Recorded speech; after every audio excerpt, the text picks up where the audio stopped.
how to stop letting your negative thoughts take over your identity. You probably had days where one tiny thing goes wrong and suddenly the whole day feels off. Looks like your whole day is wasted. You become negative. A small negative event and thought changes the way we look at ourselves too. We instantly devalue ourselves.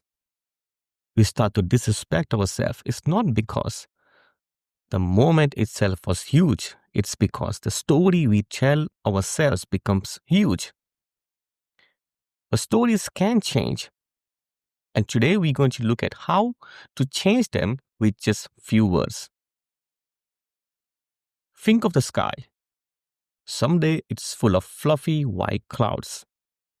Other day it's heavy and gray, and sometimes the clouds move fast. Sometimes they barely move forward. But no matter what the sky looks like, the sky itself does not change. Your thoughts are like those clouds, always shifting, never permanent. But you're the sky, underneath it all. And here is another way to look at it. Picture yourself standing on a bridge over a busy highway. The cars, zoom past, some loud, some slow, some entirely unfamiliar. But you don't chase the cars. You don't jump onto the highway. You simply watch them pass.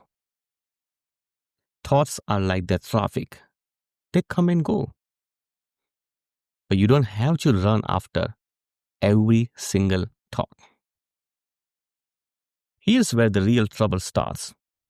When something goes wrong, we move from describing how we feel to declaring who we are. I'm a failure. I am unlovable.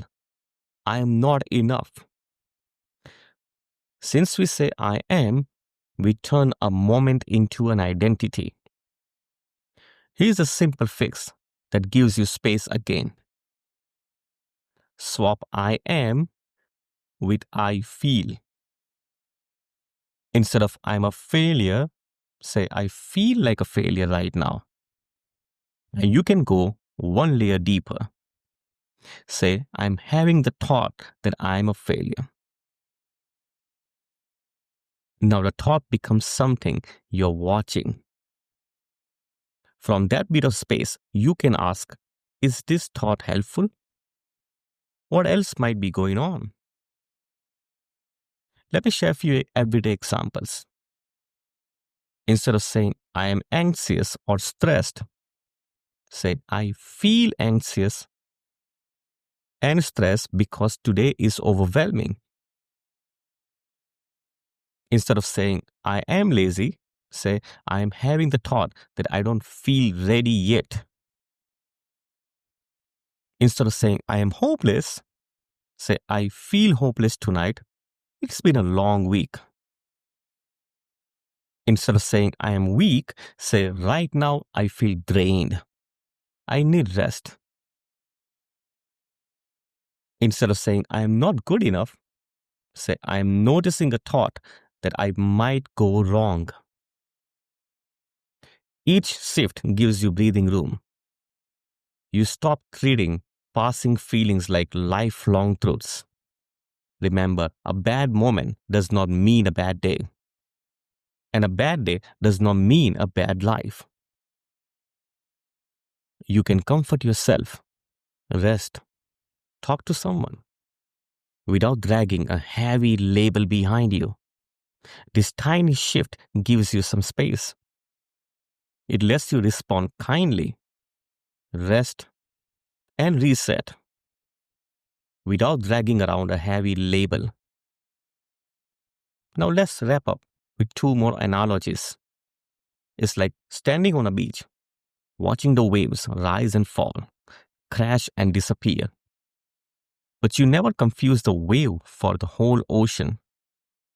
Or scrolling through your feed on your phone and realizing not every post deserves your time. Some posts you read, some you skip, some you laugh at and keep moving. And here are some simple stories to summarize. A friend once burnt his toast, and instead of saying, "I'm stupid," he did something else.